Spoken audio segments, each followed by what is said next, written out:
فاقد علينا من لدنك رحمة إنك أنت الوهاب.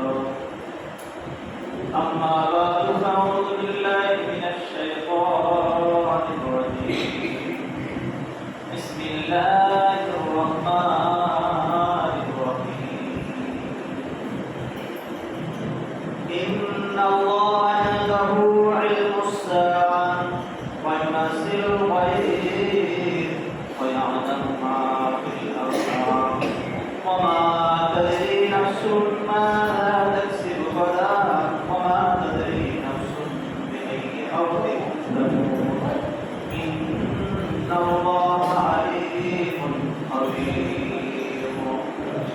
صدق الله المولى الكريم وقال صاحب القرآن صلى الله عليه وسلم أكثر ذكر هذه اللذات الموت أو كما قال رسول الله صلى الله عليه وسلم. وقال الله تعالى وتبارك بسم الله الرحمن الرحيم. يا أيها الذين آمنوا اتقوا الله حق تقاته ولا تموتن إلا وأنتم مسلمون. أو كما قال الله تعالى لئن شكرتم لأزيدنكم ولئن كفرتم إن عذابي لشديد. أو كما قال الله تعالى وقال رسول الله صلى الله عليه وسلم المسلم من سلم المسلمون من لسانه ويده. أو كما قال رسول الله صلى الله عليه وسلم. وقال رسول الله صلى الله عليه وسلم الدنيا سجن المؤمن وجنة الكافر. أو كما قال رسول الله صلى الله عليه وسلم. وقال الله تعالى وبركاته بسم الله الرحمن الرحيم. كل نفس ذائقة الموت ثم إلينا ترجعون. صدق الله المولى الكريم وقال صاحب القرآن صلى الله عليه وسلم اللهم صل على محمد النبي الأمي وعلى آله وسلم تسليما. قال الشاعر شان حبيب محمد رسول الله صلى الله عليه وسلم بلغ العلا بكماله كشف الدجى بجماله حسنة جميع وخصاله صلوا عليه وعليه. दर्द दिल के वास्ते पैदा किया इंसान को. दर्द दिल के वास्ते पैदा किया इंसान को. और नवाद के लिए उसने वरना था रूबिया बलग डोला बिकमालिही कशफत तुजा बिजमालिही हसनत जमी व खिसालिही सल्लु अलैहि व आलिही. हम में मुसलमान ही नहीं मुसलमान है मगर हम में मुसलमान ही नहीं मोमिन है मगर हम में कामिल मोमिन नहीं. हम में मुसलमान है मगर हम में मुसलमान ही नहीं मोमिन है मगर हम में कामिल मोमिन नहीं. बलग डोला बिकमालिही कशफत तुजा बिजमालिही हसनत जमीउ व खिसालिही सल्लु अलैहि व आलिही. আল্লাহ রাব্বুল আলামিনের দরবারে অগণিত শুকরিয়া আদায় করি। রব্বুল আলামিন আমাদেরকে সুস্থ শরীরে সুস্থ মস্তিষ্কে জুমাতের কাজ ফরজ নামাজ আদায় করার জন্য আল্লাহ সুবহানাহু ওয়া তাআলা ঘর মসজিদে এসে বসার এবং কথা আমাদের মধ্যে শোনার অভিজ্ঞতা করেছেন। এই জন্য সেই মহান রব্বুল আলামিনের দরবারে আমরা সকলে আল্লাহ রাব্বুল আলামিনকে রাজি করার জন্য শুকরিয়া আদায় করি। রবের অন্তঃস্থল থেকে আলহামদুলিল্লাহ। আল্লাহ রাব্বুল আলামিন আয়াত কারিমায় জানাই দিয়েছেন যারা শুকরিয়া করে তাদের সেই শুকরিয়ার কারণে যে বিষয় নিয়ে শুকরিয়া করবো আল্লাহ তাদের সেই বিষয়কে আরো বাড়ায়।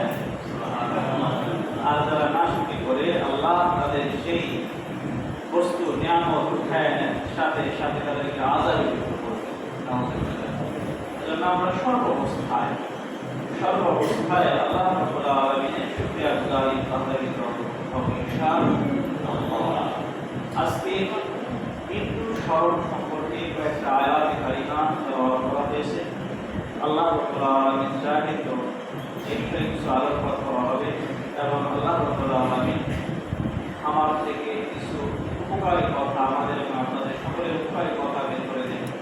ইল্লা তাওফীক বিল্লাহ। আল্লাহ রাব্বুল আলামিন হযরত আরবি মুহাম্মদ রাসূলুল্লাহ সাল্লাল্লাহু আলাইহি ওয়াসাল্লাম এর মারফত হযরত জিবরিল আলাইহিস সালামের কাছে একটা আয়াতে কারিমা দিয়েছেন, কুল্লু নাফসিন যায়িকাতুল মাউত সুম্মা ইন্না ইলাইনা তুরজাউন।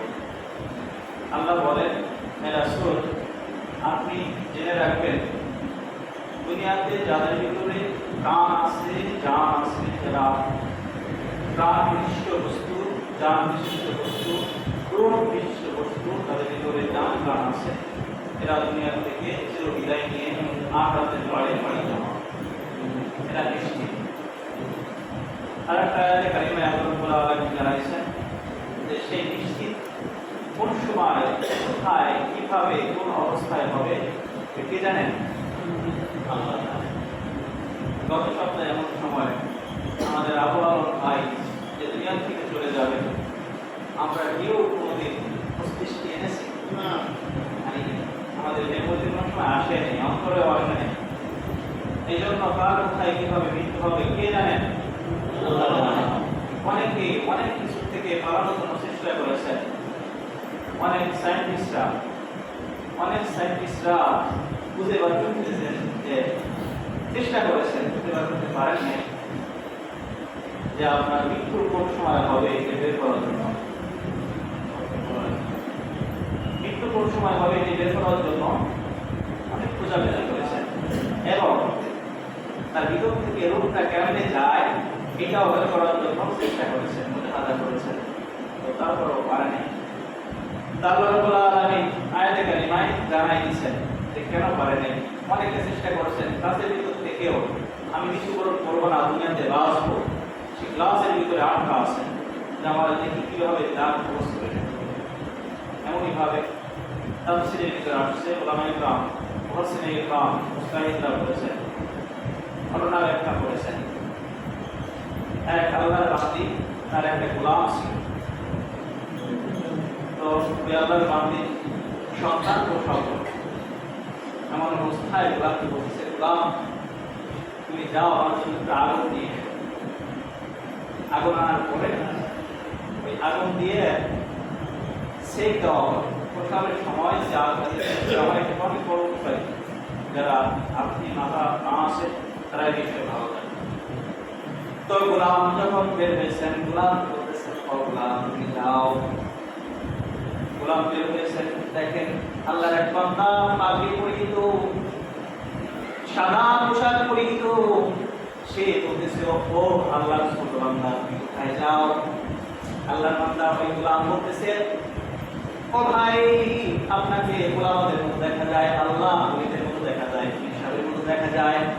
আমি আমার মনিবের বাচ্চা প্রসব হয়েছে, সেই বাচ্চার উপকারার্থে আপনাকে পাঠিয়ে দিয়েছি। বলছে তোমার মনিবের একটা মেয়ে সন্তান হয়েছে নাকি? বলে হ্যাঁ। বলে তোমার মনিবের মেয়ে সন্তানটা এমন হবে যে 100 পুরুষের সাথে জিনা করবে, ব্যভিচার করবে, 100 যুবকদেরকে সে নষ্ট করবে।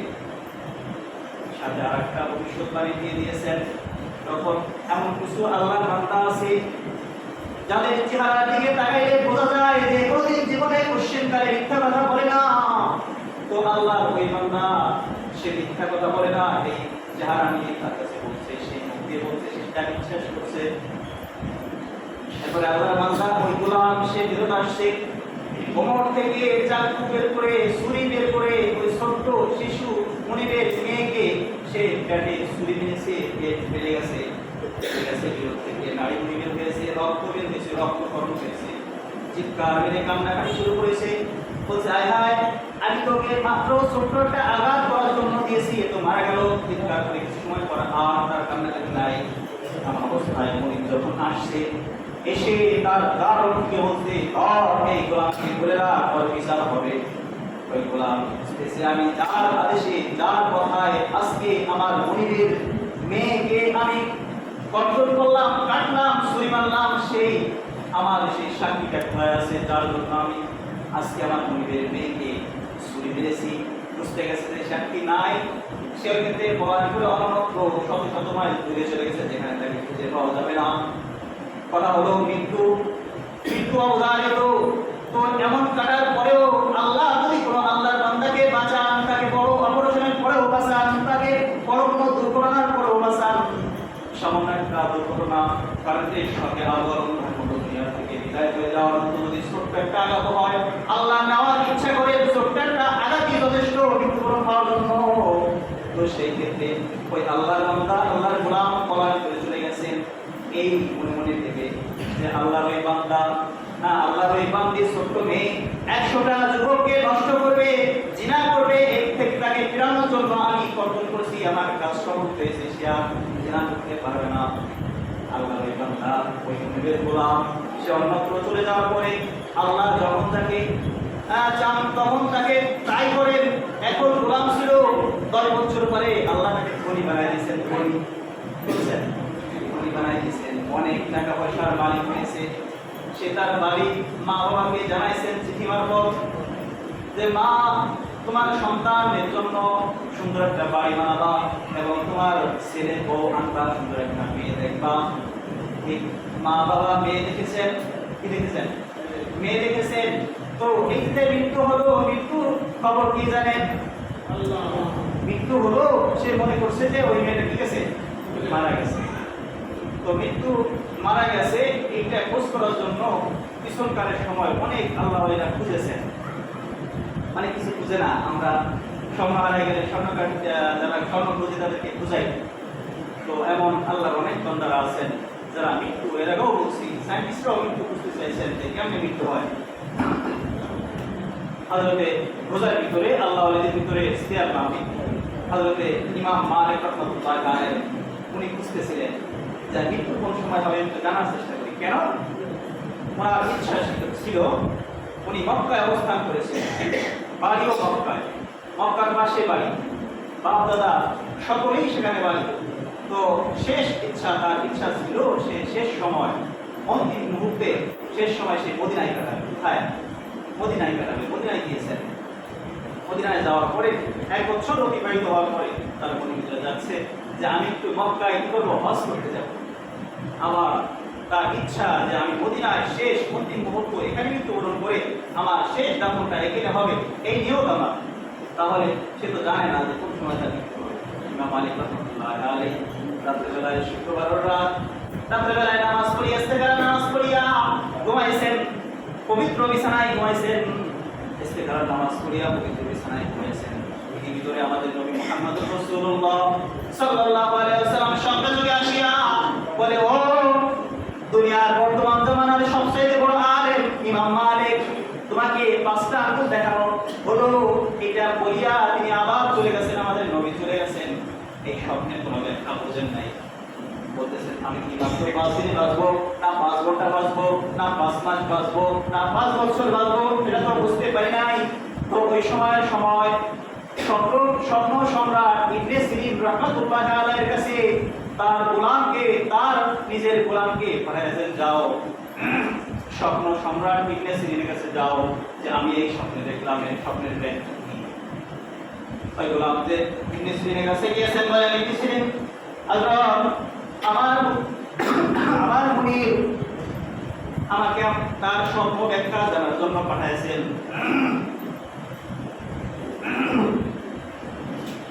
স্বপ্ন জানার জন্য আপনার কাছে পাঠাইছেন। কি স্বপ্ন বলতেছেন? এই স্বপ্ন রাতে ঘুমাইছে আমাদের নবী মুহাম্মদুর রাসূলুল্লাহ সাল্লাল্লাহু আলাইহি ওয়াসাল্লাম 5টা নখ রেখে আবার চলে গেছে। বলতেছেন আমি স্বপ্নের ব্যাখ্যা করবো, শর্ত আছে। আর এমন স্বপ্ন যুগের ইমাম মালিক ছাড়াও তো দেখতেই পারে না। বলতেছেন যে তার নাম বলবো আর এরপরে আমি স্বপ্নের ব্যাখ্যা বলবো। আচ্ছা ঠিক আছে। এরপরে আবার মালিকের কাছে ফিরে আসছেন, ইমাম মালিকের কাছে বলছেন হুজুর আমি ইবনে সিরিনের কাছে গিয়েছিলাম, যে বলেছি যে এই স্বপ্ন দেখেছেন, আমার মালিকের নাম বলতে নিষেধ করেছেন, তো সেই স্বপ্নের ব্যাখ্যা বলে নাই, আপনার নাম না বলা ব্যতিরেকে। তো এটাও বলেছেন যে এমন স্বপ্ন যুগের আলেম ইমাম মালিক ছাড়া তো দেখতেই পারে। ইমাম মালিক বলতেছেন বললাম তুমি যাও, যখন সে আমার নাম জেনেই ফেলেছি তখন আমার নাম যেদিকে বলো যে আমি ইমাম মালিক, আমি এই স্বপ্নে দেখেছি, এই স্বপ্নের ব্যাখ্যা কি। আল্লাহ রাসূলের উম্মত ইমাম মালিক রাহমাতুল্লাহ আলাইহি এই স্বপ্নে নিয়ে ওই ইবনে সিরিনের কাছে গোলাম গিয়েছে, যে বলতেছেন এই স্বপ্নের ব্যাখ্যা কি। ইবনে সিরিন বলতেছেন পৃথিবীর বুকে সর্বশ্রেষ্ঠ আলেম, পৃথিবীর বুকে সর্বশ্রেষ্ঠ মানব, পৃথিবীর বুকে সর্বশ্রেষ্ঠ মহামানব, পৃথিবীর বুকে সর্বশ্রেষ্ঠ নবী মুহাম্মদুর রাসূলুল্লাহ সাল্লাল্লাহু আলাইহি ওয়াসাল্লাম 5 আঙ্গুল পৃথিবীর সর্বশ্রেষ্ঠ আলেম ইমাম মালিকের কাছে দেখাইছেন। এর অর্থ হলো যে আল্লাহ রাব্বুল আলামিন আগে রাসূল আমার কাছেও 5টা জ্ঞান, যে জ্ঞানটা আল্লাহর সিন্ধুকে রাখা আছে, এই সিন্ধুকের তালা খুলিয়া আমাদের কাছেও দেয় নাই, আমি রাসূল আমার কাছেও দেয় নাই, তুমি ইমাম মালিক তোমার কাছেও দেয় নাই। শেষ 5টা আলেম এর কি জানেন? এক নম্বরে আল্লাহ রাসূলের কাছে মারফত জানাইছেন, এক নাম্বার হলো কিয়ামতের দিন কোন সময় হবে, কবে হবে, কোন টাইম হবে, কোন দিন হবে, কে জানেন? কে? আল্লাহ জানেন, আল্লাহ জানেন। এই একটা আয়াত আপনাদের কাছে তেলাওয়াত করেছি, আয়াতটা বলতেছে ইন্নাল্লাহা ইনদাহু ইলমুস সাআ, 5টা এর আমার মালিকের কাছে আছে। কোরআনের আয়াত 5টা আয়াত আছে, সূরা লুকমানের শেষ নাম্বার আয়াতের ভিতরে আল্লাহ বলেন ইন্নাল্লাহা ইনদাহু ইলমুস সাআ ওয়া ইয়ানজিলুল গায়ব ওয়া ইয়ালামু মা ফিল আরহাম, যে দুনিয়ার বুকে থেকে যখন দুনিয়া ধ্বংস হয়ে যাবে, ধ্বংস সময় হলো কিয়ামত হবে, সেই কিয়ামত কোন সময় কবে কিভাবে হবে কে জানেন? কে? আল্লাহ জানেন। 2 নাম্বার বলতেছেন, 2 নাম্বার বৃষ্টি কোথায় কিভাবে কোন সময় আসবে এক আল্লাহ ছাড়া অন্য কেউ বলতে পারে না। তো আজকে আমরা দেখতে পাই যে বৃষ্টি হবে আগামী পরশু, বৃষ্টি হবে আগামী পরশু। আজকে দেখানো হয় যে আগামী পরশু বৃষ্টি হবে, সম্ভব বলে সম্ভব আগামী পরশু বৃষ্টি হবে। এটা কোন ভাবে বলে? বর্তমান আপনার ওয়েদার দেখি যে ওই সাগরের ভিতরে 700 কিলোমিটার দূরে বাতাসের বেগ দেখে বলে যে এই বেগটা এত সময়ের পরে বাংলাদেশের অনেক জায়গায় উপস্থিত হয়ে যেতে পারে। তো বাতাস কোন দিকে আছে? এদিকে আছে, তাহলে এদিকে আসতে পারে, কিন্তু আল্লাহ ওই বাতাসকে কি এবার করে দিতে পারেন না। এই জন্য বৃষ্টি কোন সময় কোথায় কিভাবে হোক কে জানেন? কে? আল্লাহ জানেন। আমাদের গোয়াতে বৃষ্টি হয়, মালিগ্রাম বৃষ্টি হয় না, মালিগ্রাম বৃষ্টি হয়, গোয়াতে বৃষ্টি হয় না। এরপরে ভাঙ্গায় বৃষ্টি হয়, ফরিদপুরে হয় না, ফরিদপুরে হয়, ভাঙ্গা হয় না। তো বলে যে ফরিদপুরে বৃষ্টি হয়েছে, অন্য কোনো জেলায় বলে ফরিদপুরে বৃষ্টি হয়েছে, বলে সেখানে হয়েছে, বলে অমুক জায়গায় হয়েছে, আর এক জায়গা থেকে বলে মধুখালীতে কোথাও বৃষ্টি হয় নাই। তো বৃষ্টি কে দেন? আল্লাহ। কোন জায়গায় কিভাবে কোন সময় দিবেন কে জানেন? আল্লাহ জানেন। আরেকটা বিষয় বলতেছেন, সেটা হলো আরহাম, অর্থাৎ আল্লাহ রাব্বুল আলামিন মানুষের দেহের ভিতরে এক কতরা নাপাক পানি দিয়ে ছেড়ে দিবেন, নামে দিবেন, কে জানেন? কে? আল্লাহ জানেন, আল্লাহ জানেন। এইজন্য আল্লাহ বলতেছেন ওয়ায়ালামু মা ফিল আরহাম, আমি আরহাম সম্পর্কে নাপাক এক কতরা পানি দিয়ে আমি কি ছেড়ে দিব, নামিয়ে দিব, আমি আল্লাহ ছাড়া অন্য কেউ জানে না। আমার একটা সিদ্ধান্ত আছে, সিদ্ধান্তের 5টা ইলম আমি লিখেছি, আর বাকি সব ইলমগুলো নবীদের কাছে, বাকি সব ইলমগুলো উলামায়ে কেরামের কাছে, বাকি সব ইলমগুলো বড় বড় মুস্তাহিদের কাছে, বড় বড় জ্ঞানীদের কাছে, সায়েন্টিস্টদের কাছে আমি দিয়ে দিয়েছি। শুধু 5টা ইলম আমি আল্লাহ সিন্ধুকে রাখা রেখেছি। তার ভিতরে 1 নাম্বার হলো কিয়ামত কবে হবে, 2 নম্বরে বৃষ্টি কোথায় কিভাবে কোন জায়গায় হবে, 3 নাম্বার আল্লাহ রাব্বুল আলামিন এক কতরা নাপাক পানি দিয়ে ছেড়ে দিবেন, নামিয়ে দিবেন, আল্লাহ জানেন। 3 নাম্বার হলো আল্লাহ রাব্বুল আলামিন তার রিজিক কোথায় কিভাবে কোথায় রেখেছেন কে জানেন? কে? আল্লাহ জানেন। রিজিকের জন্য আমাদের এই বড়দের ভাই সে লোকমা নিয়েছে, পৃথিবীতে শুনতে পায় আবু আলম নামে এক ব্যক্তি দুনিয়া থেকে চলে গেছেন, তার লোকমা তার মুখের ভিতরে যায় না, সে লোকমা বাদ দিয়েছে, তার ভাই মারা গেছে, সেখানে যায়। তো লোকমা খাওয়ার মালিক কে? লোকমা পাকাইছে, এরপরেও মুখের ভিতরে দিলে এই সময় ফোন আসছে, বলে তোমার ভাই মারা গিয়েছে। সে তার লোকমা আবার দিয়ে তার ভাই মরার কথা শুনে সেখানে গিয়েছেন। তো এই রিজিক সে জানতো যে আমি রিজিক খাবো, কিন্তু সেটা রিজিক কন্ট্রোল রেখেছেন, তার খাবার গরিব করে রেখেছেন। সেজন্য সে গরিব করে খাইতে যাওয়ার জন্য তার মা, তার ভাই মারা গেছে, সে সেখানে যে কিছু খাবার খেয়েছে। তো রিজিক কার কোথায় কিভাবে হবে কে জানেন? আল্লাহ। সর্বশেষ মৃত্যু সম্পর্কে আলোচনা হয়েছে। আল্লাহ বলেন যে আমি মৃত্যু সম্পর্কে কার কোথায় কিভাবে কিভাবে মৃত্যু হবে, কোন অসুখে, কোন দুর্ঘটনায়, কিভাবে, কোন বাতাসে, কোন সিডরে, কোন ভাবে, কোন বর্ষায়, কোন আঘাতে মারা যাবে, আমি আল্লাহ, আমি ছাড়া পৃথিবীর কোন মানুষ জানে না, কোন ফেরেশতা জানে না, আসমানবাসী জানে না, জমিনবাসী জানে না, ফেরেশতারাও জানে না, নবীরাও জানে না, কেউ জানে না। কে জানেন মৃত্যু কার কোন সময় কোথায় হবে? কে জানেন? আল্লাহ জানেন। এই জন্য আল্লাহ বলেন ইন্নাল্লাহা ইনদাহু ইলমুস সাআ ওয়া ইউনাসিরুল গায়ব ওয়া ইয়ালামু মা ফিল আরহাম ওয়া মা তাদরি নাফসুন মাযা তাকসিবু ওয়া মা তাদরি নাফসুন বিআইয়ি আরদিন তামুত ইন্নাল্লাহা আলিমুন খাবীর আলিমুন খাবীর আলিমুন খাবীর। সব বিষয় আল্লাহ জানেন। তো মানুষের কাছে কিছু কিছু জানায় দেন, আর বাকি 5টা বিষয় আল্লাহ জানান না, সেটা তাৎক্ষণিক আল্লাহ ফেরেশতাদেরকে বলেন, আর ফেরেশতারা সেই কাজটা সম্পূর্ণ করে। আমি রেখে এসেছিলাম, তাফসীরকাররা বলতেছেন যে ওই গোলাম সে অন্যত্র যে ধনী হয়েছে, কি হয়েছে? ধনী হয়েছে। ধনী হওয়ার পরে সে তার মা বাবার কাছে চিঠি প্রেরণ করেছেন। চিঠি বলার পরে বলেছেন, ও মা, আপনার সন্তান এখন পরিপূর্ণ একজন যুবক হয়েছে, বিয়ে দেওয়ার উপযুক্ত হয়েছে, আপনারা মেয়ে দেখতে পারেন। মেয়ে দেখেছেন, দিনক্ষণ ঠিক হয়েছে, বিয়ে হয়েছে, বাসর বাসে গিয়েছেন। বাসর করে যে দেখেন যে মেয়েকে বিয়ে করেছেন তার স্ত্রী, তার পেটে বড় একটা কাটা দাগ। কিসের দাগ? কাটা দাগ। কাটা দেখতে প্রশ্ন করতেছেন, ও আমার স্ত্রী, ও আমার সহধর্মিণী, তোমার এই পেটে কিসের দাগ? বলে আর শুন, বলেন না, আমি, আমার মা আমাকে যখন প্রসব করে, আমাদের বাড়িতে একজন গোলাম ছিল, গোলাম, সেই গোলাম আমাকে আমার পেটে আঘাত দিয়ে, ছুরির আঘাত দিয়ে আমাকে বলায়, তাকে আর ধরা যায়নি, ওরা আঘাত দিয়েছিল, আমি মরে যাই। আমার মা আমাকে তাৎক্ষণিকভাবে সুচ দিয়ে আর সুতা দিয়ে আমাকে সেলাই দিয়ে ওই আগুন দিয়ে পোড়ায় কিছু ছাই দিয়ে ওখানে দিয়েছিল। এই জন্য সেই দাগগুলো যায় নাই। সে দাগটা আছে, কিন্তু আমি বেঁচে গিয়েছি। বলতেছে, ও ভাই, ও আমার স্ত্রী, শুনে রাখো, আমি এক আল্লাহর কাছে একটা ভবিষ্যৎবাণী শুনেছিলাম। সেই ভবিষ্যৎবাণী সত্যই প্রমাণিত হলো। তো আমি ভবিষ্যৎবাণী শুনেছিলাম যে আমি কি শুনেছিলাম? আমি শুনেছিলাম, হ্যাঁ, আমি তো সেই গোলাম, যে গোলাম তোমাকে পেট কেটেছিল। তোমার মার নাম কি বলো তো? বলে আমার মার নাম অমুক। বলে হ্যাঁ, আমার তো মনে তোমার মা, তুমি সেই মেয়ে। তো আমি সেই গোলাম যে তোমাকে আমি কি করেছিলাম? ছুরিতে কর্তন করেছিলাম, কেটেছিলাম, আঘাত দিয়েছিলাম মৃত্যুর জন্য। তুমি রক্তক্ষরণ হয়ে, নারী গুলি বের হয়ে মৃত্যু কোলে কোলে পড়েছিলাম। আমি তো মনে করেছিলাম তুমি মারা গিয়েছো।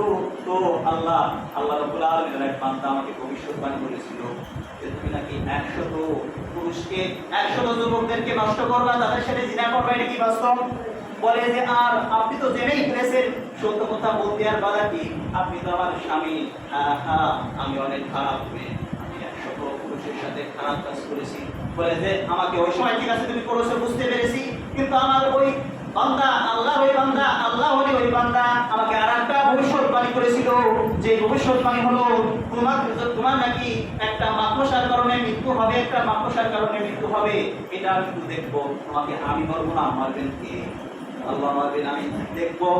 তো এটা তখন বিশ্বাস হলো যে আমাকে কোনোদিন জানা না। মেয়ে বলতেছে, স্ত্রী বলতেছে যে কোনোদিন জানে না আমি কোন কোন পুরুষের সাথে বা 100 পুরুষের সাথে জানা করেছি।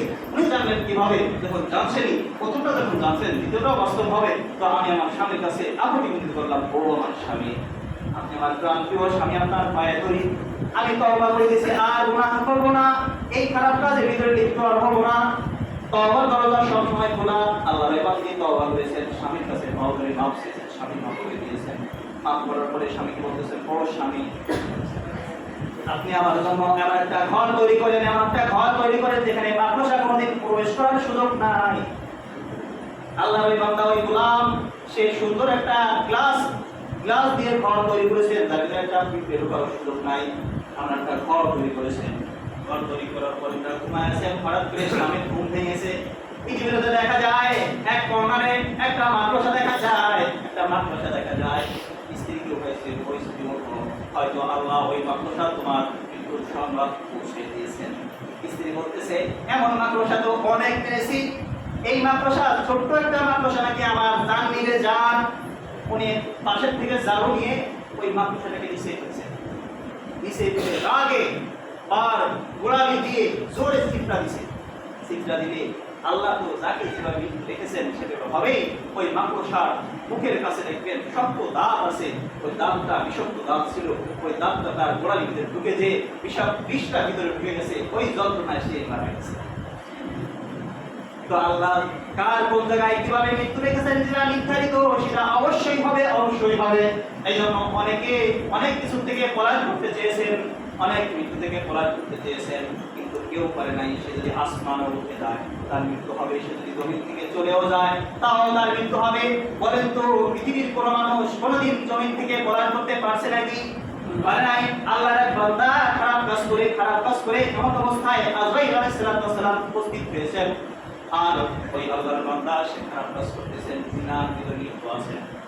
এক মহিলাকে জিনার সাথে কুকর্মের সাথে লিপ্ত অবস্থায় উলঙ্গ অবস্থায় আছে, এমন অবস্থায় আজরাইল আলাইহিস সালাম বাহিরে দরজা নক করেছেন, বলে যে কে নক করেছো? বলে আপনার সাথে তো সাক্ষাতের প্রয়োজন। বলে এখন সাক্ষাৎ করা যাবে না, এখন আমি বিজি, আমি ব্যস্ত, এখন আর সাক্ষাৎ করা যাবে না। আল্লাহ ওই ফেরেশতা আজরাইল আলাইহিস সালাম বলতেছেন যে আমি এমন এক আগন্তুক তোমার কাছে এসেছি, সেই আগন্তুক যদি কারোর দরজায়, যদি কারোর ফটকে, যদি কারোর দরজায় একবার আসে সে আর কোনোদিন তার কাজ সম্পূর্ণ না করে যায় না। আমি বললাম আমি তোমার কাছে এসেছি, আমার কাজ হলো যার খরচ করা। এই যে যখন শুনেছে ভয়ের কম্পন দিয়ে বলতেছে আমাকে একটু সময় দাও, তওবা করবো, বলে তোমার আর সময় নাই। আর ঠিক আল্লাহর আরেক বান্দা সে আলু বিক্রি করে, পটল বিক্রি করে, বেগুন বিক্রি করে, মরিচ বিক্রি করে, মাথায় সাকা পবিত্র অবস্থায় ঘোরাফেরা করে, আযান দিলে সেখানে নামাজে দাঁড়ায় যায়। এমন অবস্থায় রাসূল সাল্লাল্লাহু আলাইহি ওয়াসাল্লাম এসেছেন, এসে বলে ভাই আপনার দুনিয়া থেকে চলে যাওয়ার সময় হয়ে এসেছে। বলে যে মারহাবা, আমি তো সুযোগে আছি, আমি তো সুযোগ সন্ধানে আছি, অপেক্ষায় আছি, আমার মালিকের সাথে আমি কোন সময় দেখা করবো, এই সুযোগে আছি। আল্লাহর বান্দা বলে আমাকে অল্প একটু সুযোগ দেন, আমি 2 রাকাত নামাজ আমার মালিকের জন্য আমি পড়বো। এই জন্য যে আমি যখন নামাজে দাঁড়াবো, নামাজের পরে যখন সিজদায় যাব, আপনার কাছে দাবি আপনি আমাকে সিজদার অবস্থায় মৃত্যুবরণ করাবেন, জানিয়ে আল্লাহর কাছে ফেরেশতা বলে আল্লাহ তোমার এক বান্দা এইটা দাবি করেছে, বলে হ্যাঁ তার দাবিকে আমি আরো আগে গ্রান্টেড করেছি, কবুল করেছি, তুমি তাকে তার সিজদার অবস্থায় তার জন্য কবজ করবা। সুবহানাল্লাহ। এমন আল্লাহর বান্দা আছে যারা এইজন্যই আল্লাহ বলেন ইয়া আইয়ুহাল্লাযীনা আমানু তাকুল্লাহা হাক্কা তুকাতিহি ওয়া লা তামুতুন্না ইল্লা ওয়া আনতুম মুসলিমুন। যে ও দুনিয়ার মানুষ, ইমানদার, তোমরা আমি আল্লাহ আমার প্রতি ঈমান আনো এবং আমাকে ভয় করো, আমাকে ভয় করার মতো ভয় করো, শুধু ভয় করার মতো ভয় করো না। তোমরা দুনিয়া থেকে যখন যাবা, মুসলমান না হয়ে দুনিয়া থেকে যায় না, মুসলমান না হয়ে দুনিয়া থেকে যায় নিষেধ করেছেন। তো আমরা দুনিয়া থেকে যাব, মুসলমানিত্ব যদি রক্ষা করতে হয়, আমরা যারা করি দুনিয়াতে চলাফেরা করি সামাজিকভাবে, আমরা যারা দুনিয়াতে চলি রাজনৈতিকভাবে, আমরা যারা দুনিয়াতে চলি পরিবারকে নিয়ে, আমরা যারা দুনিয়াতে চলি অন্যান্য যত চলার পথ আছে সব পথগুলো যদি আমার ইসলামী মাফিক হয় তাহলে আমরা মুসলমানিত্ব অক্ষুণ্ণ থাকবে। আর যদি আমার এর থেকে একটু ছুটে যায়, আমি যাইতেছি যেই পথে, সেই পথ থেকে বিচ্যুত পথে যদি যাই, যেমন আমার যাওয়ার কথা ছিল প্রতিদিন 5 ওয়াক্ত নামাজ পড়ায়া আমার সময়টা অতিবাহিত হওয়ার কথা ছিল, কিন্তু আমি আসরের সময় এখন নিয়ত, আসরের সময় আমি আর নামাজ পড়বো না। এই নিয়ত যদি হয় আপনি মুসলমানিত্বের ভিতরে অন্তর্ভুক্ত না, আর আল্লাহর আদেশ মুসলমান না হয়ে দুনিয়া থেকে যাইও না, তো সেই ব্যক্তি দুনিয়া থেকে যাওয়ার সময় মুসলমানিত্ব পাবে না। আর মুসলমানিত্ব না হইলে আল্লাহ তার স্থান রাখবেন কোথায়? জাহান্নাম। এই জন্য আমরা অবশ্যই মৃত্যুকে স্মরণ করবো সব সময়। আল্লাহ রাসূল বলেন যদি কোনো আল্লাহর বান্দা ইশরুনা আহাদা ইয়াদুন মিনাল মাউত, একদিনে যদি কোনো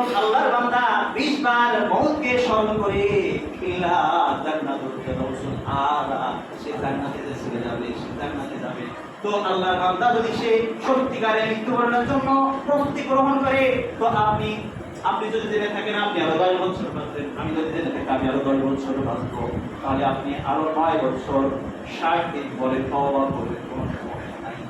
কিন্তু আপনি যদি জানেন, আপনি যদি এটা না জানেন যে মৃত্যু কার কোন সময় কিভাবে আসবে, কেউ জানে না, কেউ জানে না।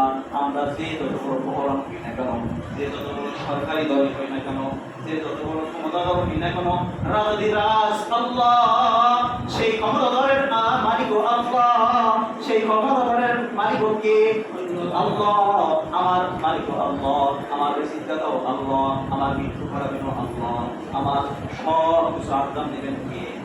আল্লাহ। এই জন্য সেই আল্লাহর কাজ করার জন্য আমরা ইনশাআল্লাহ রাজি আছি না?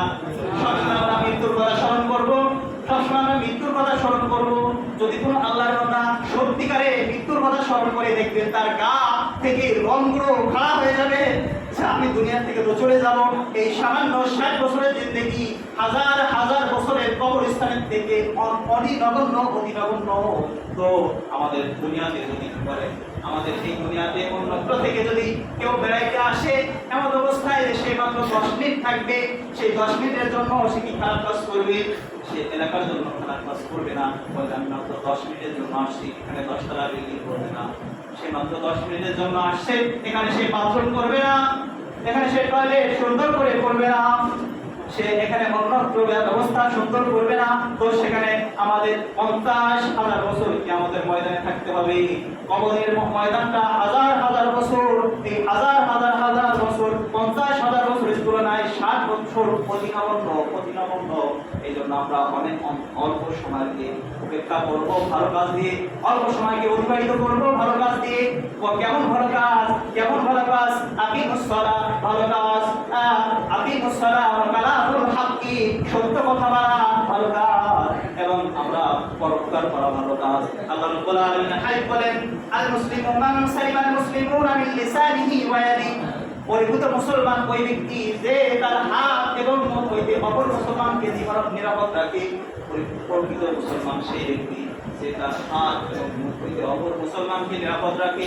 এই জন্য আমরা আমার হাত থেকে, আমাদের মুখ থেকে, আমাদের দিমাগ থেকে, আমাদের মেমোরি থেকে, আমাদের অন্তর দিয়ে, আমাদের সব এই অঙ্গ প্রত্যঙ্গ আছে, অঙ্গ প্রত্যঙ্গ দিয়ে আমি আমার পাশের ভাইকে কষ্ট দিব না। কষ্ট দিলে আমার মুসলমানি থাকবে না, আল্লাহর আয়াতের বিপরীত হবে, খিলাফ হবে। আর আল্লাহর আয়াতে যদি খিলাফ হয়ে যায়, সে আল্লাহর শত্রু, সে কে? আল্লাহর শত্রু। এই জন্য আমরা সর্বাবস্থায় মৃত্যুকে স্মরণ করব। আল্লাহ রাসূল সাল্লাল্লাহু আলাইহি ওয়াসাল্লামের যুগের কিছুদিন পরে আল্লাহর এক বান্দা সে কাফন চুরি করত। কি চুরি করত? কাফন চুরি করত। সে কবরস্থানে যেয়ে শুধু কাফন চুরি করত। হঠাৎ করে একদিন তওবার জন্য এসেছেন, আল্লাহর এক বান্দার কাছে তওবার জন্য এসেছেন, বলে, আল্লাহর বান্দা, আমি শুনেছি আপনি এই জামানায় মানুষকে সঠিক পথ দেখানোর জন্য চেষ্টা করেন। আপনি নফসের সম্রাট, নফসের ডাক্তার। আপনার কাছে এসেছি নফসটা পরিবর্তন করার জন্য। আমি আল্লাহর কাছে তওবা করতে চাই। আমি কাপড় নামক যে বস্তু, ঘৃণিত বস্তু, এই কাপড়কে চুরি করে আমি আমার জীবিকা নির্বাহ করতাম। তো সেই কাপড় চুরি করা থেকে ফেরত আসছি। কয়েকটা ঘটনা দেখার পরে আমি এক কবরের ভিতরে ঢুকছি, কাপড় চুরি করবো, দেখি পায়ের ভিতরে ব্রেক মারাম, ডান পায়ে বাম পায়ে ব্রেক মারাম, ডান হাতে বাম হাতে ব্রেক মারাম, মাথার ভিতরে বড় একটা সাদাওয়ালা ব্রেক মারাম। এরপরে তাকে শাস্তি দিচ্ছে, সাপে কামড়াইতেছে, তাকে বিশ্বতে কামড়াইতেছে। এটা দেখে আমি আর ধৈর্য ধারণ করতে পারি নাই। এরপরে কিছু কাল এই কাপড় চুরি থেকে আলাদা থেকে আবার জীবিকা নির্বাহের তাগিদে আবার যখন আমার পেশা কাপড় চুরি করা, আবার যখন আর কবরে গিয়েছি, দেখি সেই কবরের ভিতরে তার মাথাটা সীসা দিয়ে পরিত, সীসা দিয়ে ঢালা, সে যাতে নড়াচড়া না করতে পারে, সাপে কামড়াইতেছে, আল্লাহর ফেরেশতারা গুর্জ মারতেছে।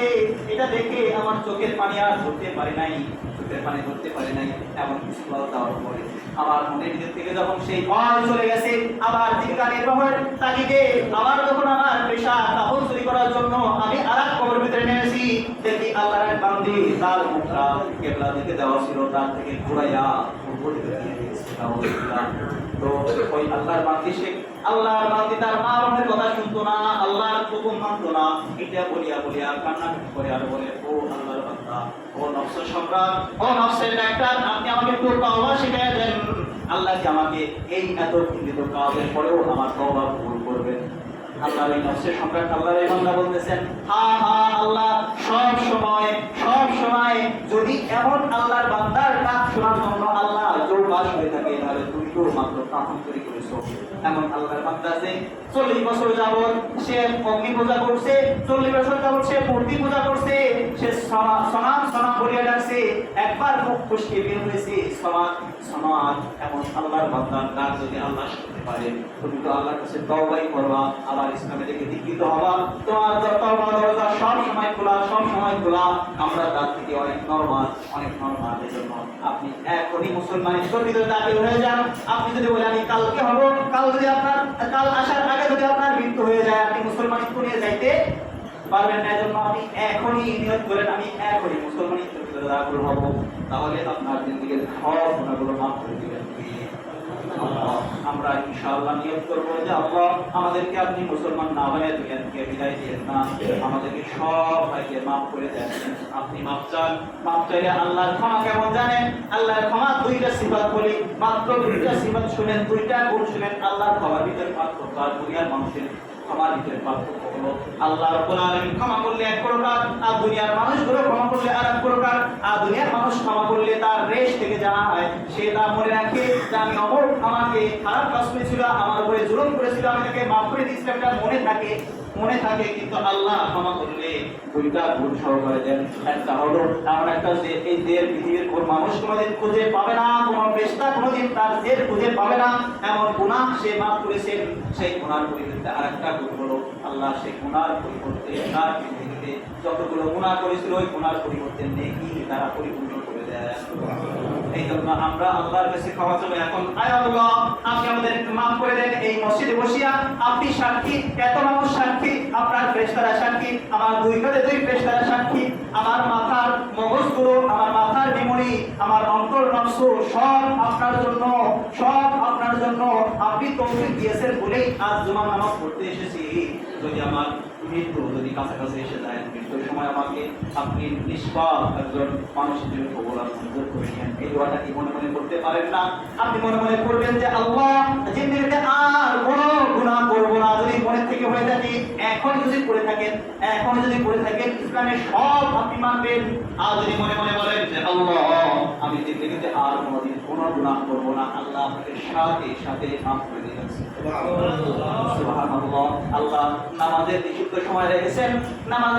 সময় রেখেছেন, রমজানের রোজার নিষিদ্ধ সময় রেখেছেন, রোজার নিষিদ্ধ সময় রেখেছেন, মানুষের চলাফেরা নিষিদ্ধ সময় রেখেছেন, বিভিন্ন ইবাদতের নিষিদ্ধ সময় রেখেছেন। একটাই ইবাদত, খাস ইবাদত, একটাই ইবাদত, সেটা ইবাদতের কোনো নিষিদ্ধ সময় রাখেন নাই, সেটা হলো আল্লাহর কাছে ক্ষমা চাওয়ার কোনো নিষিদ্ধ সময় নাই। আল্লাহর কাছে ক্ষমা চাওয়ার কোনো নিষিদ্ধ সময় নাই। আপনি যদি সর্বনিকৃষ্ট স্থান বাথরুমে যাওয়া আল্লাহর কাছে মনে মনে ক্ষমা চান, আয় আল্লাহ আমি মনে হয় বাথরুম থেকে বের হওয়ার সুযোগ পাবো না, আমি মনে হয় বাথরুম থেকে বেরোনোর সুযোগ পাবো না, আপনি আমাকে ক্ষমা করে দেন। আল্লাহ আপনার অন্তরের খবর আল্লাহ সবার আগে জানেন, কে আল্লাহ। এই জন্য আল্লাহ আপনাকে সাথে বাথরুমে থাকা অবস্থায় বলেও আপনাকে ক্ষমা করে দিবেন। সুবহানাল্লাহ। এই জন্য আমরা আল্লাহর কাছে সবসময় চাবো, আল্লাহ আপনি আমাকে যখন মৃত্যু দিবেন ঈমানের সাথে মৃত্যু দেবেন, নেক আমলের সাথে দিবেন। আল্লাহ আমাদের সকলের মৃত্যুকে নেক আমলের সাথে দেন, আমিন। ঈমানের সাথে দেন, আমিন। এবং মৃত্যুর সময় যেন আমাদের কালিমা নসিব হয়, গুনাহ না থাকে, মাসরুফ ইবাদত হয়। আল্লাহ আমাদের সকলকে কবুল আর মঞ্জুর করেন। সময় বেশি নেওয়ার জন্য আপনাদের কাছে আন্তরিকভাবে দুঃখিত। যারা পরে আসছেন, যারা আল্লাহ